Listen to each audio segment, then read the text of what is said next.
Joe Biden delivers the most divisive, demagogic speech in modern American history, demonizing half the country as opposed to democracy, liberty, and decency, while insisting he was only there to restore unity. I'm Ben Shapiro. This is The Ben Shapiro Show.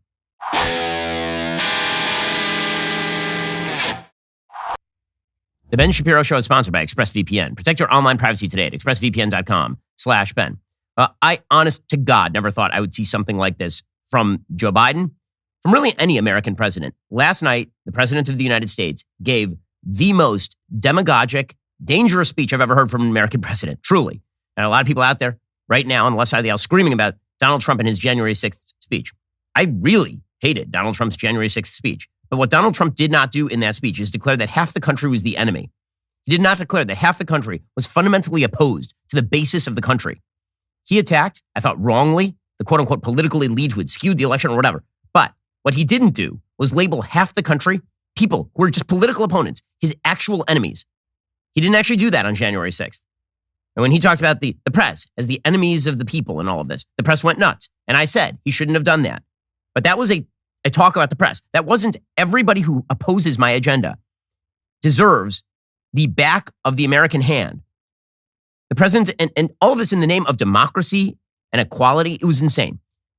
I want to begin with the image of the speech. This is going to be the takeaway image. Most people are not going to see the speech. Most people are not going to listen to the speech. There's going to be one takeaway image from the speech. Presidential politics is all about image. It's all about imagistics. Whether you're talking about President Trump getting out of a helicopter and taking off his mask in the middle of COVID, or whether you are talking about Barack Obama standing on a giant stage flanked by the Greek Parthenon recreated in 2008. When you look at this image, the image that you're seeing right now of Joe Biden, this is the single worst piece of presidential image making I have ever seen in my entire life. It is not close. This is an astonishingly bad image for the president of the United States, especially when he's declaring, I'm here in defense of democracy, and now I'm going to yell at you about how everyone who opposes me is an enemy of democracy. Let's count the ways in which this is a horrible piece of, first of all, let's compare it to some other images, just so you see how bad a piece of imagery this is. It's insane. Okay, how about General Lux from Star Trek, from Star Wars: The Force Awakens? It's the same image. We're talking about the blood red background. We're talking about the dark outfit, the blood red background, and the people in the background who are apparatchiks of the state. Okay, we are talking here about Man in the High Castle when John Smith is first introduced in the Vauxhall in New York. Okay, it's this sort of imagery. The people who constructed this image, that was not Photoshopped, that picture of Joe Biden. That was a not Photoshopped, Scar from Lion King. It's insane. What are they doing? What are they doing? The answer, by the way, that means V for Vendetta. It is all the dictators that you have ever seen in film or on screen, basically rolled into one and then wrapped into an image. What is his team doing? What is his team doing? Well, I think the answer is they're a very online team. The people who work for him, they spend all day on Twitter. And so over the past few weeks, there's been this idea that Dark Brandon is rising. Dark Brandon, of course, is that meme that originally started in China of Joe Biden sitting on a throne made of guns with his lit up eyes, backlit by flames. He's evil. I think that his team was like, you know what? That was such a cool image, man. It went viral online. Let's just recreate that in real life. And so you end up with this. You end up with the actual picture of Joe Biden. Let's go back to the original. You end up with the actual picture of Joe Biden in this picture. Now, let me describe for people who are just listening what is in this picture. Joe Biden is standing at the podium. This is an upshot. I believe this is from Getty Images. He is screaming at the top of his lungs. He's gripping his fists up in the air. Behind him is Independence Hall, the site of the Declaration of Independence and the Constitution of the United States. Blood red. Blood red. And behind him are two American Marines who are in shadow, except for their white-gloved hands. And behind him, there's a pale light that looks like, because of the way this is lit, it looks like the throne room of the Emperor from Return of the Jedi. It's the worst piece of presidential image making ever. Truly ever. Imagine the sort of thought that had to go into this. And they're sitting around a room, they're like, what can we do to make the president really look cool? Well, what if we take a historic American site? The site that it really is known for liberty and for democracy and legality. And what if we light it blood red? Blood red. And we put the president in front of the blood red site. So it'll be red and black, like the fascist color pattern. Let's do that. And then what if we actually front light him so he looks angry and demonic against that backdrop? And then what if we put a couple of Marines behind him to look like military force is what is backing him? This is a taxpayer-sponsored event, by the way. You paid for this. So Joe Biden gave a speech, and the speech was designed to attack all of his political opponents and treat them as enemies of the state. That's what this speech was designed to do. I think in a very cynical way, because Joe Biden basically gave you two messages. One, everyone who opposes me is an enemy of the state. And two, violence is wrong. The basic idea here is to raise the temperature. I think this is more likely to result in acts of violence that Joe Biden is then going to use as a case to run in 2022 and 2024. I mean, this is extraordinarily dark stuff. Okay, we haven't even gotten to the content of the speech. Just the imagery alone is extraordinary. Really dark, really creepy, really fascistic. And man, there's a reason that satanic, demonic, and pure evil were all trending on Twitter last night because, man, oh man, the imagery associated with this speech. And you know what? It fits well within the rhetoric of the speech too. Because what Joe Biden said last night is, as I say, the most dangerous thing I have seen an American president say about half the country ever in my life. And I'm sure there are times, maybe before that in American history, but I was born in 1984. So I can only tell you what I have seen since 1984. The president of the United States going out there and saying that the half of the country that disagrees with, he has a 38% approval rating, half the country, more than half, that disagrees with him, that these are people who are associated with pure evil. He speaks about his fellow Americans the way that George W. Bush spoke about Al-Qaeda. So let's actually go through the speech now. We're going to go through it in real detail. I want him to speak in his own words. It's amazing. So this thing opens. Remember, it's a taxpayer-sponsored event, which means he's using all of the power of the office. This geriatric dotard. He's using all the power of the office, including taxpayer dollars, and all the imagery of traditional American republicanism, small r republicanism, in order to prop up a demagogic piece of fascistic speech-making. So here he was at the very beginning, and Jill is walking him out to the podium because he now needs to be walked from place to place as our president. And here's what it sounded and looked like.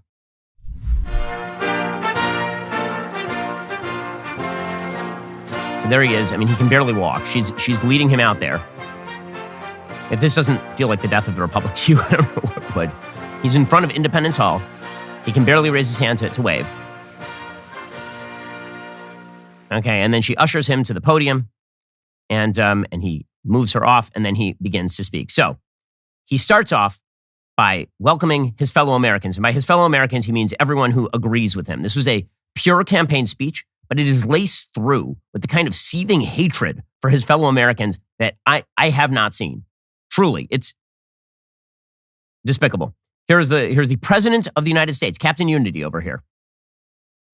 My fellow Americans, I speak to you tonight from sacred ground in America. Independence Hall in Philadelphia, Pennsylvania. This is where America made its Declaration of Independence to the world more than 2 centuries ago with an idea unique among nations, that in America, we're all created equal. Okay, so first of all, you can hear that he's clearing his throat. He's not particularly healthy. But as you can see, this was angry Biden.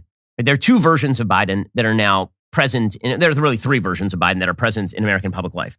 There is doddering fool Biden, can't get a sentence out, can barely speak, is wobbling around. His aides are worried he's going to trip over a wire, falling off bikes, and all the rest. And that's one version of Biden. Then you have fake empathy Biden, where he goes into his low voice. He really cares. That's the stuff where in completely inappropriate context, he cites the tragic death of his son in order to try and garner empathy for himself while supposedly trying to sympathize with others, right? That's version number 2 of Biden. And then there's angry yelly Biden. What we got last night was angry yelly Biden. So he continues with what he says are the real message of America. What is the soul? He said he was going to speak about the soul of the nation in front of a blood red background in satanic lighting. Here he was talking about the soul of the nation. What is America really all about? We the people. We the people. These two documents and the ideas they embody equality, and democracy are the rock upon which this nation is built. Okay, so the very basis of his speech, that equality and democracy are the key values of the United States, they are some of the key values of the United States, but he's actually using the wrong language. Because when he says equality, what he means is equity. Right? He has made this very, very clear throughout his presidency. Equity means equality of outcome. It does not mean that you have equal rights under the Constitution. That is not what he cares about. He cares about equality of outcome. And if you oppose that, you're against equality. And when he says democracy, as it turns out, he does not mean the kind of republicanism, small r republicanism, that is discussed in the Constitution of the United States. The truth is, if you look at the Declaration of Independence and the Constitution of the United States, the key messages truly are liberty and republicanism, not equality and democracy. Equality and democracy are hallmarks of the French Revolution. Because in the French Revolution, the whole idea was that it was égalité, liberté, fraternité. It was pure democracy. It was mob rule. The founders very much feared the idea of mob rule, culminating in a powerful centralized figure who was able to do whatever he wanted without any of the checks and boundaries of the Constitution of the United States. That's what they feared. And that's what Joe Biden represents. So understand, when he says equality and democracy, you're hearing equality of rights and democratic Republican rule under the checks and balances of the Constitution. That's not what he means. What he means by equality and democracy is something very different. He means equity and mob rule. Those are the things that he's actually standing for. But again, what he's doing is he's hijacking. This whole speech was about hijacking traditional American images and turning them on their head. Right? Independence Hall is now blood red. Equality and democracy, if you are in favor of a limited government and equality of rights, and you're interested in a checks and balances system that hems in the power of a centralized bureaucratic state, this means, according to Joe Biden, you are against the founding ideals of the country. So he starts off with all the pretty words, right? This is, Barack Obama used to do the same thing. This is not the part of the speech that is perfectly unusual. And Barack Obama also used to sort of hijack traditional American terminology and then turn it on its head, hollow it out. A lot of Democratic politicians do this. Some Republican politicians do this too. The part of the speech that starts to get bad comes very early. He starts suggesting that everyone who is his opponent is the same, and they're all bad, and they are extremist threats to democracy. Here we go. But as I stand here tonight, equality and democracy are under assault. We do ourselves no favor to pretend otherwise. So tonight, I've come to this place where it all began to speak as plainly as I can to the nation about the threats we face. Okay, so what exactly are the threats that we face? Well, first, he talks about the soul of America. Now, there's something particularly galling about this person who does not appear to be, he's a career corrupt politician declaring that he declaims on behalf of the American soul. So he's here on a religious level to lecture you while lit like Satan. Weird. Here we go. That sacred flame still burns. Now in our time, as we build an America that is more prosperous, free, and just. That is the work of my presidency, a mission I believe in with my whole soul. But first, we must be honest with each other and with ourselves. So he's going to lay it on the line for you now. Here's where he gets to the good part. So he is going to launch into an attack on half of Americans. Here, this is the key to the speech. Here we go. Too much of what's happening in our country today is not normal. Donald Trump and the MAGA Republicans represent an extremism that threatens the very foundations of our republic. Now, I want to be very clear up front. Not every Republican, not even the majority of Republicans are MAGA Republicans. Not every Republican embraces their extreme ideology. I know, because I've been able to work with these mainstream Republicans. But there's no question that the Republican Party today is dominated, driven, and intimidated by Donald Trump and the MAGA Republicans.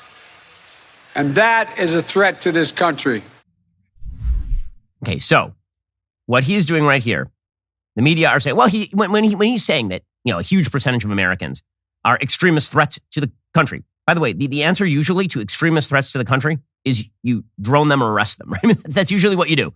If you said there's an extremist threat from abroad to the very soul of the republic, That would usually amount to, military response, legal response, people going to jail. So understand what he's doing. When he says, that's not a majority of Republicans, that's not even, that's not everybody. I know because I've been able to work with those who are not. So I have a definitional question. Who is he talking about? A very simple question. When he says Donald Trump and the MAGA Republicans, we know he hates Trump. We know he thinks Trump is a threat to the Republic. So put aside Trump personally. When he says the MAGA Republicans, who is he talking about? Is he talking about the 74 million people who voted for Donald Trump? Is he talking about even beyond that, anyone who opposes his agenda now? Because throughout the speech, he's going to conflate all of these things. All the people who voted for Trump, anyone who opposes his agenda now, these are all in league with the MAGA Republicans. If you're a pro-life person, you're in league with the MAGA Republicans. Maybe you're a MAGA Republican. Maybe you are. Maybe you're a threat to the country. If you are somebody who doesn't believe in him blowing out the budget, if you don't believe in him spending $500 billion minimum on an unconstitutional student loan bailout, if you don't believe that Joe Biden has the power through OSHA to mandate that you vax, if you don't believe the Democrats have the power to shut down schools and shut down your businesses on the basis of a fake emergency, if you don't believe those things, are you a MAGA Republican or are you not? He doesn't provide any litmus test. The only litmus test that he provides in the speech as to who is not a MAGA Republican are Republicans he can work with. As you will see, because we're going to go through the speech, that's who he is talking about. The only people who are the good Republicans are the Republicans who do what he wants. Those are the people who are not a threat. Everybody else, a threat. Associated with threat. Everybody else. The people who are the good Republicans, the ones you don't have to worry about. If you're out there and you're a Republican and you're worried that Joe Biden's coming after you, well, there's one way to avoid worrying about that, and that is you can be a good Republican who works with Joe Biden. So presumably, this means like Mitt Romney on infrastructure. Presumably, this means like Murkowski in Alaska, who has voted with Joe Biden a few times. But it means like Bill Kristol and the team over at the Dispatch or the Bulwark. Those are the good Republicans. The good Republicans are the ones who basically, Liz Cheney, the people who do Joe Biden's, and by the way, they're only good Republicans so long as they do his bidding. The minute they don't, they move back into MAGA Republican territory. It's a binary equation here. You're either with him or you're against him. George W. Bush said that about actual terrorists. Joe Biden says that about domestic Americans who oppose his political agenda. Because again, I'm going to read that to you again. He says, I want to be very clear up front, not every Republican, not even a majority of Republicans are MAGA Republicans. Not every Republican embraces their extreme ideology. He doesn't actually characterize what the extreme ideology is. It just means people who oppose him. Quote, I know because I've been able to work with these mainstream Republicans. That's the litmus test. If he works with you and if you work with him, then this means you are no longer, you don't have to worry about him labeling you the enemy. But if you don't work with him, that is a very different story. If you do not work with Joe Biden, well, then he is going to unleash the power of his administration against you. And you should be ready because you are a threat to the Republic. You, the person who doesn't like his agenda. You, the person who says, hey, yeah, you know what? I'll say that you won the election in 2020. Sure. But I think you're a horrible president. You're doing a terrible job and you should never win another election again. And you're a demagogue who is using the patina of unity in order to purge your political opponents from the public square. You're the enemy. That's what this speech was all about. Him trying to buy that back a little bit by pretending that he's not speaking about all Republicans. You're right. He's not speaking about all Republicans. There are people at the Lincoln Project he's not speaking about. There are some people who used to be Republicans and no longer consider themselves such. The Anna Navarros of the world. He's not talking about you. But if you are a conservative who opposes his agenda, he is talking about you. He is talking about you. So let's go through the indicators of who he is talking about when he decides that, because he's talking about you as a threat to the Republic. Again, threats to the Republic get thrown in jail. That's what happens in the United States. If you're an actual threat to the system of the United States, that is effectively treason. So he's accusing many, many people in the country of treason. So he goes on.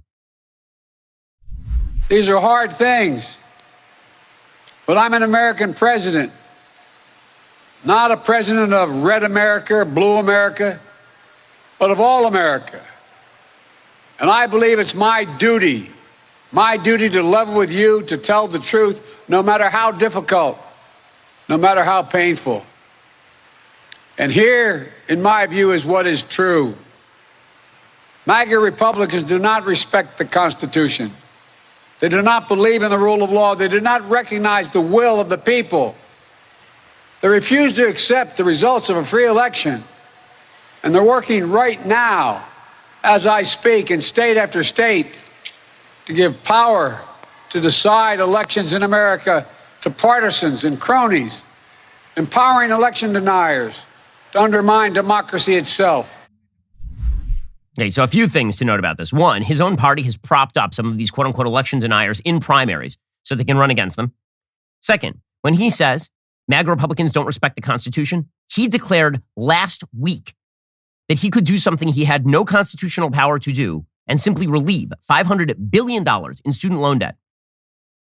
Joe Biden despises the Constitution. He sees it as a stricture preventing him from achieving the sort of power he craves. When he says that Republicans don't believe in the rule of law, we watched mass riots in 2020 promoted by the Democratic Party. We have watched lawlessness break out in nearly every major American city democratically governed. We have seen people ransacking shops. We've seen flash mobs wrecking places of business, all in democratic cities. You're talking about rule of law from a man who has single-handedly declared over and over that he doesn't have the power to do a thing and then he just does it. It's amazing, amazing stuff. And when he says that they're working to undermine democracy itself, here's the thing. If you were only talking about people who say, for example, in the States, yeah, you know what, if there's an election in my state and it goes the wrong way, I'm just going to throw out the result. If you're just talking about that handful of people, if you're talking about that, that's an argument worth having. He's not talking about those people. This is a president of the United States who last year made a speech in which he said that if you were in favor of voter ID, you were akin to Bull Connor during Jim Crow. He has suggested over and over that there is a mass effort by Republicans to prevent Americans from voting, that voter suppression is a real issue in America. And those people presumably are who he's talking about. Now, voter suppression is not a major issue in America. And when people say that voter fraud is a major issue in America, I think voter fraud is an issue in America because I can point to actual instances of voter fraud. They are not nearly as copious as people think they are on the right. I cannot point to a single example in the United States, and neither can you, of a person who wanted to vote and had their vote actively suppressed. And if that did happen, that would be a federal civil rights violation. But again, Joe Biden's goal here is to lump everybody in with the enemy. Everybody he doesn't like is Hitler, he says, while standing in front of a set that could have been created by Leni Riefenstahl. It's unbelievable. Okay, he continues. MAGA forces are determined to take this country backwards to an America where there is no right to choose, no right to privacy, no right to contraception, no right to marry who you love. He said the quiet part out loud, guys. Remember that part like 2 seconds ago when he said he's not talking about all Republicans? He's not talking about all conservatives. He's just talking about the real MAGA extremists. Know you this. If you are a person who believes in the right to life for unborn human beings, you are a MAGA extremist, determined to take America backwards. If you believe there is no constitutional right to privacy, because literally there is no constitutional right to privacy, if you are Samuel Alito, if you are Clarence Thomas, if you are Justice Gorsuch, if you are Brett Kavanaugh, if you are Amy Coney Barrett, if you are, for that matter, John Roberts, who voted on this, you are a MAGA extremist. If you believe there is no right to contraception because there is no right to contraception in the Constitution of the United States, if you believe in traditional marriage, that you do not have the unfettered right to marry anyone that you wish to have sex with in the United States, which is a historically true statement, there is no right under the Constitution for you to marry anybody you love. By the way, even Joe Biden doesn't believe that. Joe Biden doesn't believe that brothers have a right to marry one another, for example, I assume. And maybe he'll change his opinion on that, float another trial balloon. But bottom line here is this. If you oppose his political agenda, you are a MAGA extremist. So he started off with this group of Republicans who are not MAGA extremists. And then he's shrinking it. And now it turns out that if you just don't agree with him on his interpretation of American law, this makes you a MAGA extremist determined to take America backwards. By the way, it is reminiscent of the language he used to use about Mitt Romney. You remember that in 2012, he suggested that Mitt Romney wanted to take us back to the 1950s. He wants to put y'all back in chains. So yeah, I have doubts. When Joe Biden says he doesn't mean all of you, he's using the exact same language about Mitt Romney in 2012 as he is using about you today, as he is using about people who actually rioted on January 6th. That is the goal. He's saying it straight up. You oppose his agenda, you are the enemy. And here I am at a taxpayer-funded event flanked by members of the American military with the Independence Hall lit in blood red in order to explain to you why I'm pro-democracy. Then he has the gall to explain that it's his opponents who are promoting authoritarian leaders. Again, says the man who has centralized more power in the executive branch than any president in American history. Here we go. They promote authoritarian leaders, and they fan the flames of political violence that are a threat to our personal rights, to the pursuit of justice, to the rule of law, to the very soul of this country. Can you pause it for 1 second? They look at the mob. Okay, before we go further in this particular clip, I'm old enough to remember, because I'm more than 2 years old, when the Democratic Party promoted the lie that America's police were systemically racist, poo-pooed massive, most damaging riots in American history in the summer of 2020, when the vice president, second in command to this guy, the heir apparent, tried to bail out rioters in Minneapolis in the middle of 2020. Right now, we've had a spate of church burnings and bombings and pro-life clinics that have been attacked, and this administration has done nothing about those things. Dead silence about all of that. We had a person who tried to assassinate Justice Brett Kavanaugh in his home, was ready to do that. And you're saying that the opposition are the people who are fanning the flames of political... By the way, what fans the flames of political violence more than literally labeling half the country from the podium of the President of the United States enemies of the Republic? People who wish to tear down the Republic, traitors. It's hard to think of anything that could raise the temperature more than that. And that's exactly what he's doing. He's like, I oppose political violence. Also, all of my opponents are basically akin to domestic terrorists. I mean, number one, you're driving a press for oppression on behalf of the actual state. And number two, you're driving people who may be prone to violence to actually take up arms and commit acts of violence. I mean, you're raising the temperature. There's no question that's what he's doing here in the most cynical possible way, because then, if God forbid there is violence, he's going to then attribute that to all of his political opposition. It's a cynical and despicable play. And from a guy who's now proclaiming that he's there for unity? My God. Continue. They look at the mob that stormed the United States Capitol on January 6th, brutally attacking law enforcement, not as insurrectionists who placed a dagger at the throat of our democracy, but they look at them as patriots. And they see their MAGA failure to stop a peaceful transfer of power after the 2020 election as preparation for the 2022 and 2024 elections. They tried everything last time to nullify the votes of 81 million people. This time, they're determined to succeed in thwarting the will of the people. So, again, I am not a person who has said that I think Joe Biden lost the 2020 election.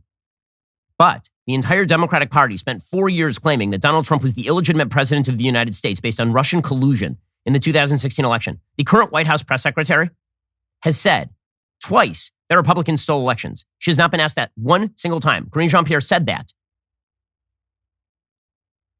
It's just an incredible thing. It's an incredible... And again, even if you agree with this part of the speech, where you're right, there are people out there and they're denying the election, they shouldn't deny the election. He lumped together everyone who is pro-life in this country, people who are pro-Second Amendment in this country, people who believe in traditional marriage in this country, with that. They're all the same. They're all enemies of the Republic. They're dangers to equality and democracy. They are threats to the soul of America. We're just getting started. It gets worse and worse. Here we go. That's why respected conservatives like Federal Circuit Court Judge Michael Ludwig has called Trump and the extreme MAGA Republicans, quote, a clear and present danger to our democracy. But while the threat to American democracy is real, I want to say as clearly as we can, we are not powerless in the face of these threats. We are not bystanders in this ongoing attack on democracy.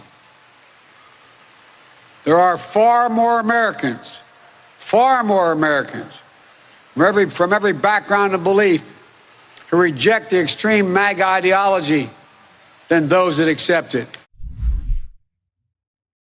You're not powerless. You're not powerless, guys. There are people who are attacking democracy. What are you going to do about it? They're attacking it. Now, typically in America, when people attack our democracy, when people attack, again, that's criminal behavior. He's encouraging half the population to see the other half of the population as actual criminals and traitors.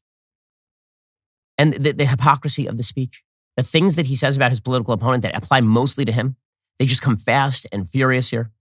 He then, in the most galling fashion, while labeling half of the American population traitors to the country, he then suggested he is here for unity. It's enough to make you vomit. It really is. It's truly stomach churning. So Joe Biden just continued along these lines. Again, the idea is that everyone he opposes is bad. Every single person. And he says we are now at an inflection point. We're at an inflection point, and you have a binary choice. You're either with him or you're with them. You're with us or you're with the MAGA extremists. Here's Joe Biden. It's in our hands, yours and mine, to stop the assault on American democracy. I believe America is at an inflection point. One of those moments that determine the shape of everything that's to come after.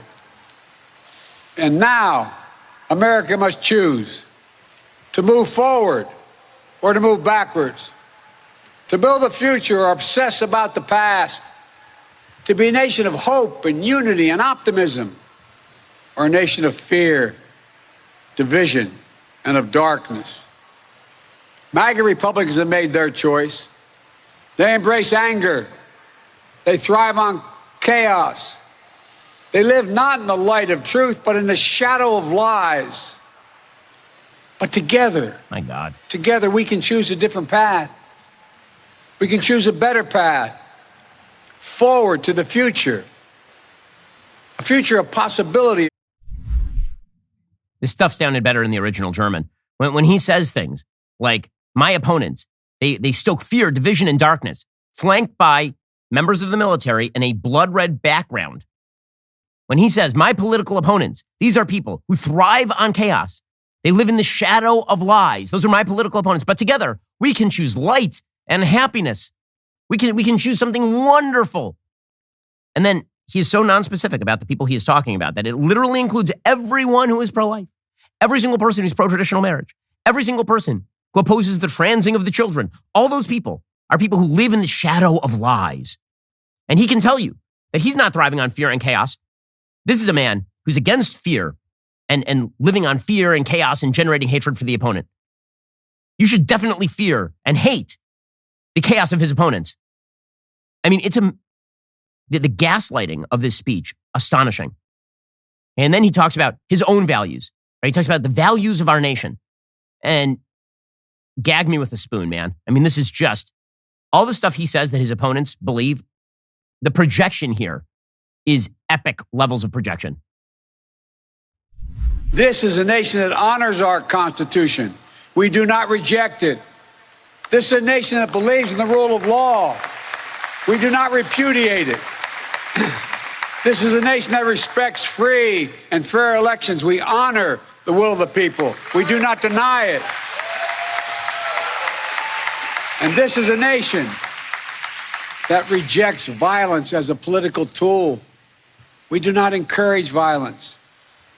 We are still an America that believes in honesty and decency and respect for others. Patriotism, liberty, justice for all, hope, possibilities. We are still, at our core, a democracy.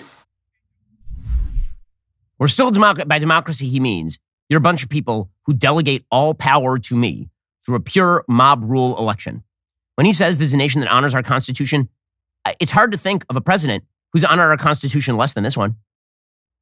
He's been struck down by the Supreme Court on executive overreach multiple times, and then he's done it anyway. He was told by the Supreme Court, you cannot use the CDC to cram down an eviction moratorium. And he's like, you know what? I'm doing it anyway. I'm just going to do it anyway. Because after all, we'll get a month of people not paying their rent out of it. This person has zero care about the Constitution. When he says, we believe in the rule of law, we do not repudiate it, I'm going to need to see some details on what exactly causes you to unleash the Attorney General of the United States and the DOJ on the possibility of prosecuting your political opponent. And it better not be the same kind of stuff that Hillary Clinton got away with.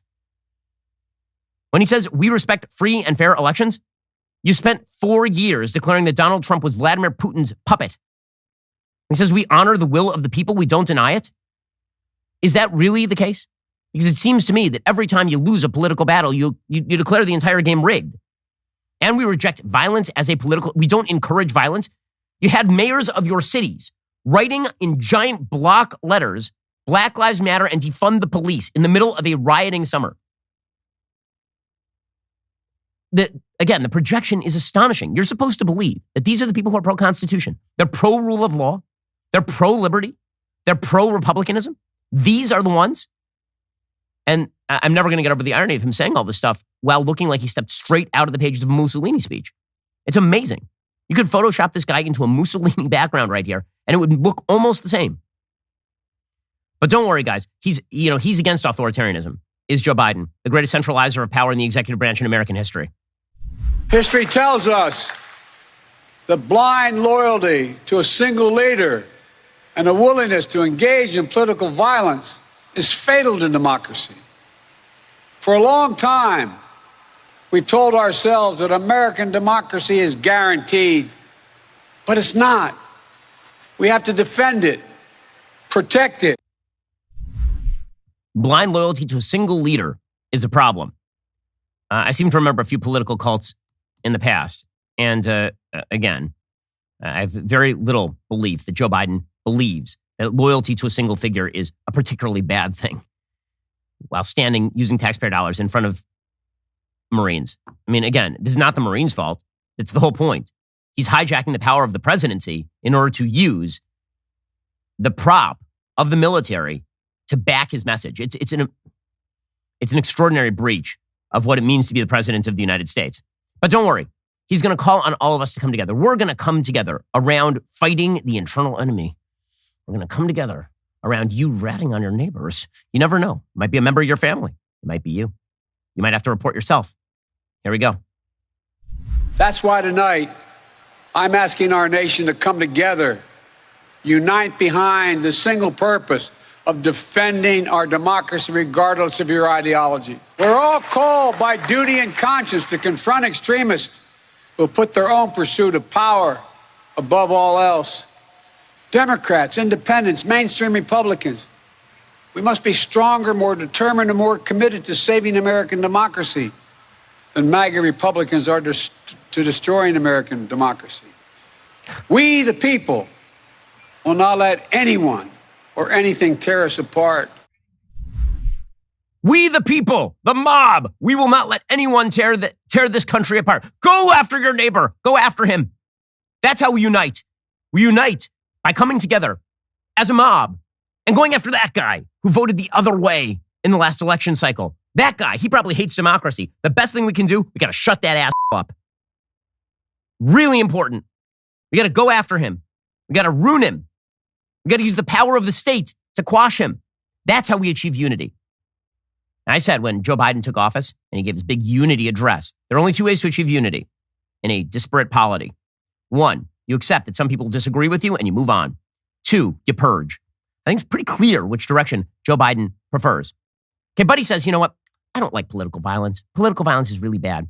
So here I am saying that my political opponents are extremists, which is the word that we used to use for terrorists. They're domestic extremists who hate democracy and want to destroy the fundamentals of the republic. But guys, I hate violence. I really do. Violence is totally uncalled for against those people over there who just want to destroy the country, like fundamentally rip apart everything that it's about, hurt you, hurt your family. Those people, they are the worst.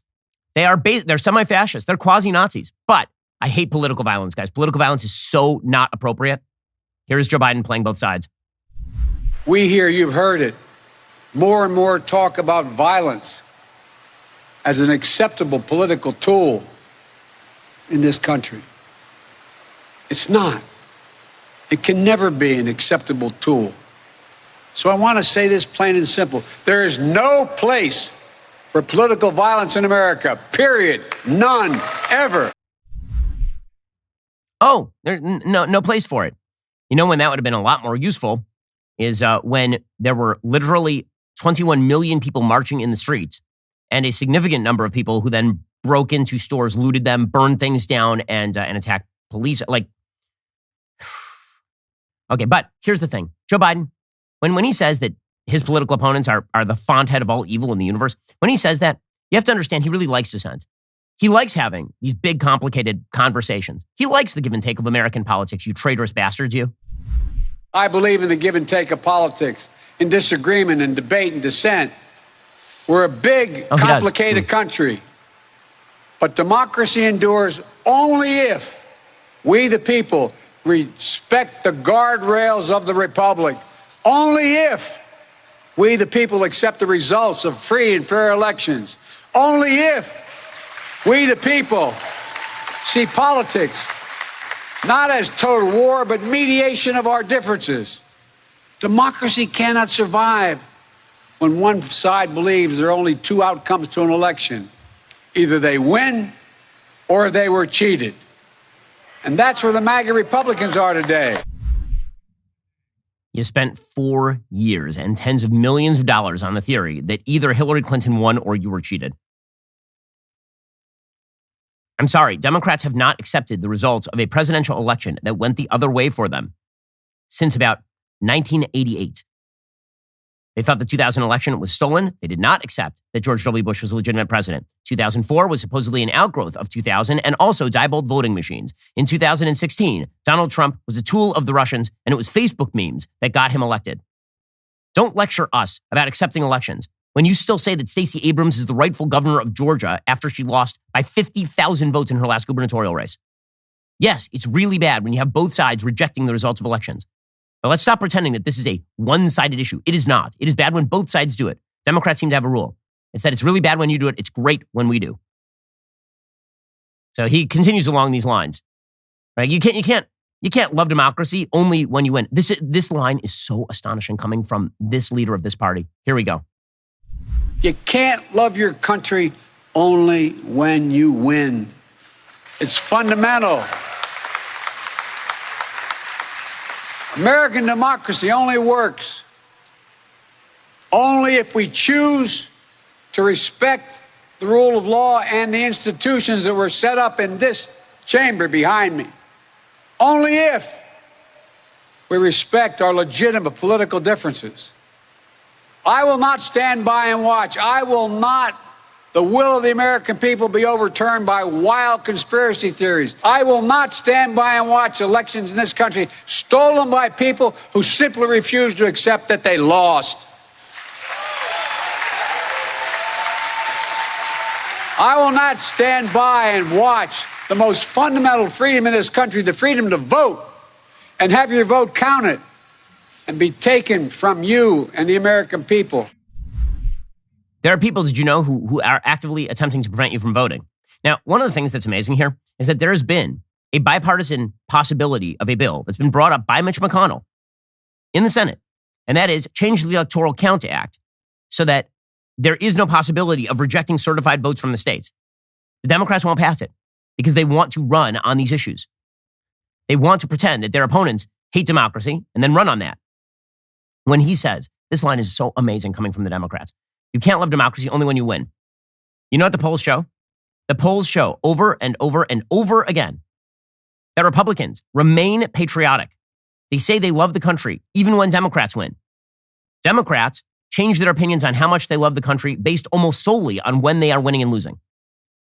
This has been a long-time feature of American politics.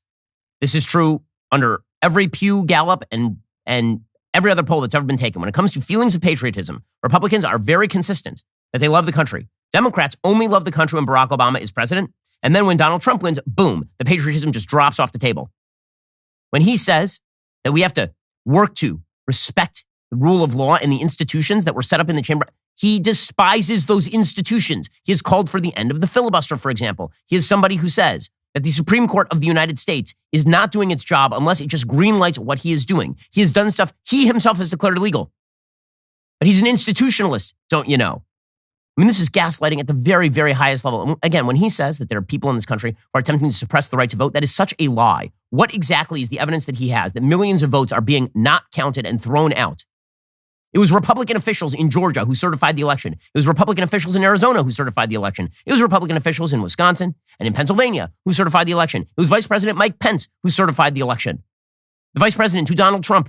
It was Mitch McConnell who certified the election. But he labels all those people MAGA Republicans, all of them. Every single one of those people. Because again, it's not about the thing he says it's about. It's about the people who oppose him are the enemy of the country. Okay, and you can tell this because then he links it to his current political program. Because then about 3/4 of the way through the speech, it just turns into him listing off all of the amazing things that he has done. Because if you oppose those amazing things that he has done, this means you're an enemy of the Republic.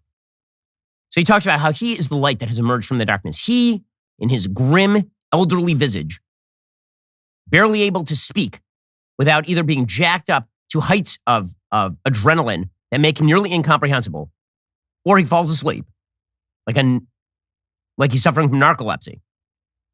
He is saying that he is the light that has emerged from, he is the messianic figure that has emerged from the darkness. He said, I can't get over this, flanked by a blood-red Independence Hall.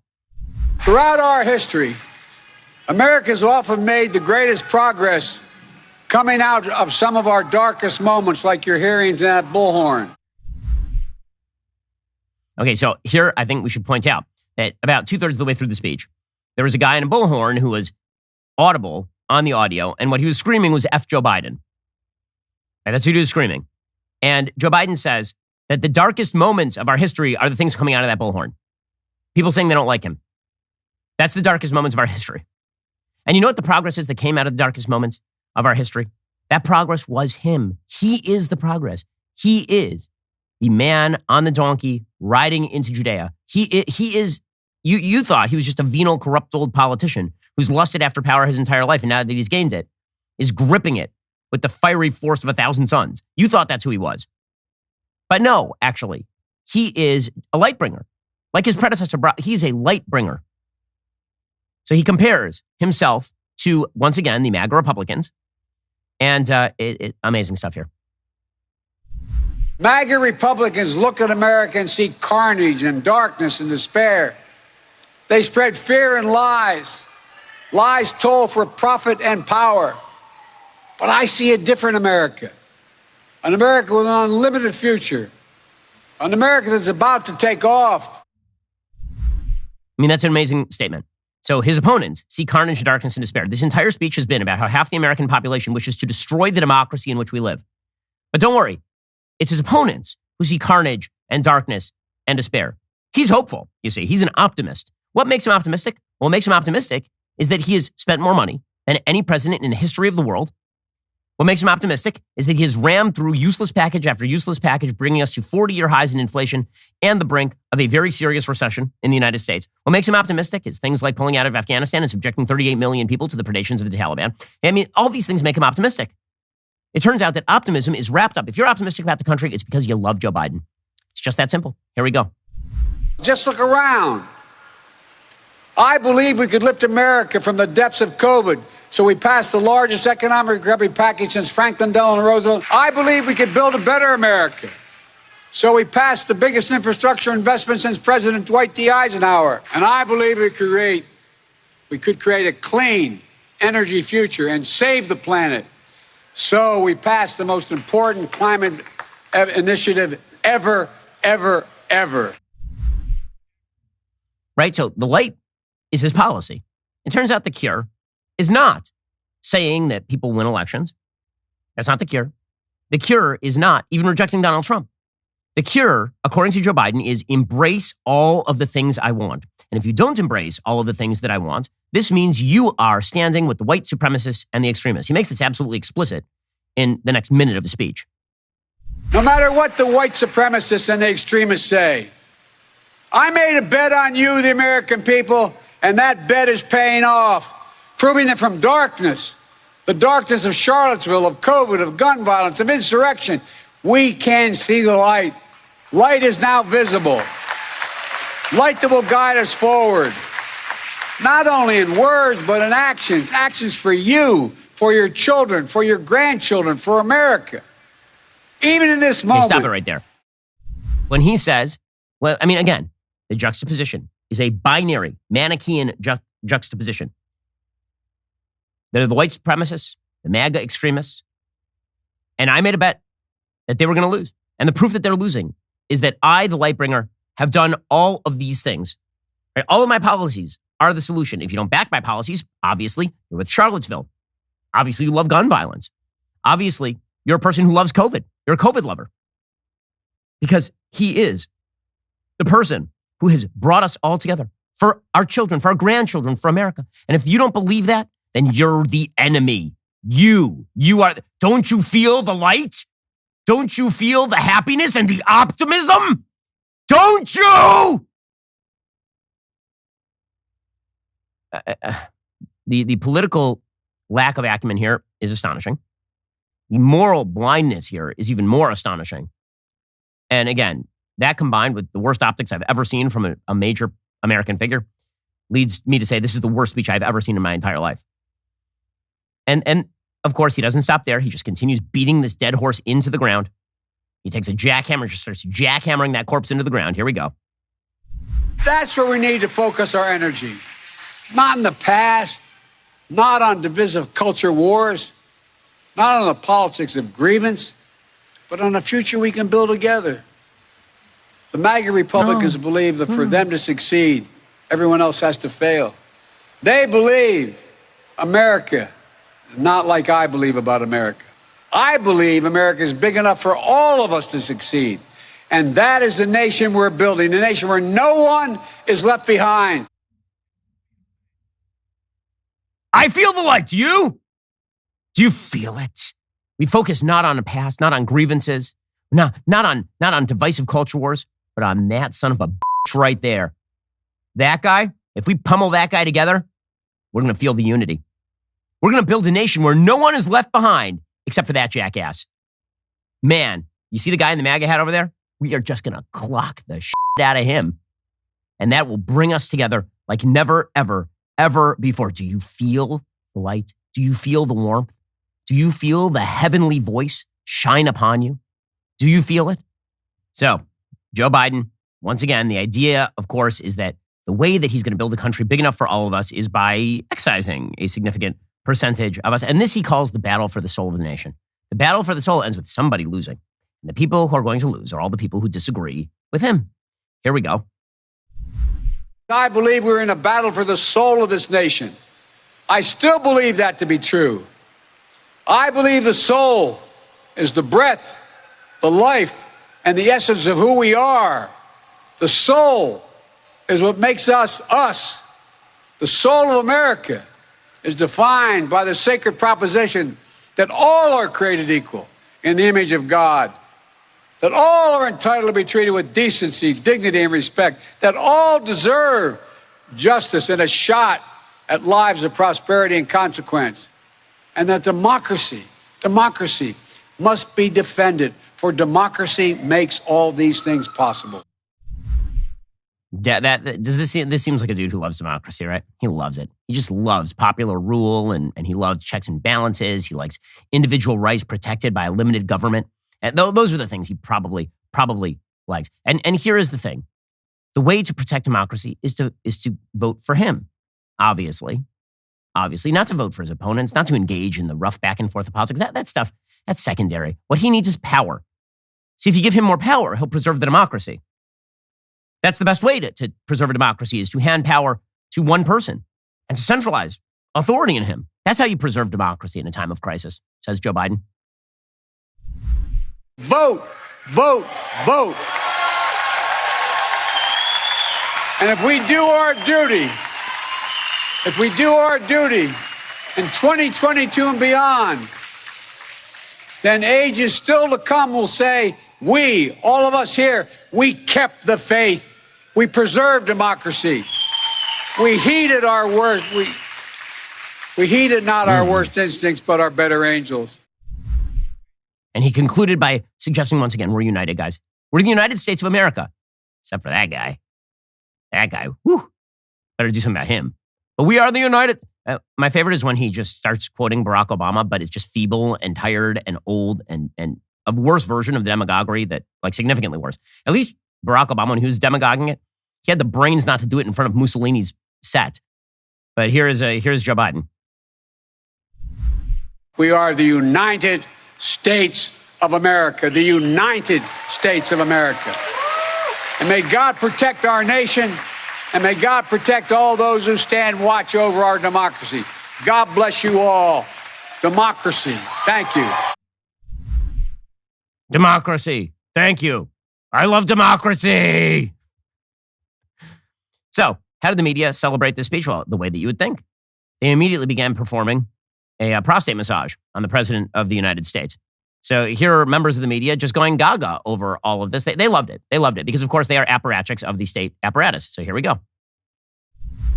This is a speech Joe Biden's wanted to give for a very long time. I really thought this was a fascinating bit of presidential stagecraft and rhetoric. It was a very, very patriotic speech. I appreciate his hope and his sense of patriotism, and I couldn't agree more with what he said. He talked about a kind of coalition of those of goodwill coming together to unite to defend democracy. He almost seemed to sort of be reclaiming patriotism. He literally framed this as a battle between light and darkness. And he called on Americans to come together despite their political differences. Where he says to the heckler, that dude, that man, that person from the other side is entitled to be outraged. Totally. Republicans right now would have that heckler be beaten.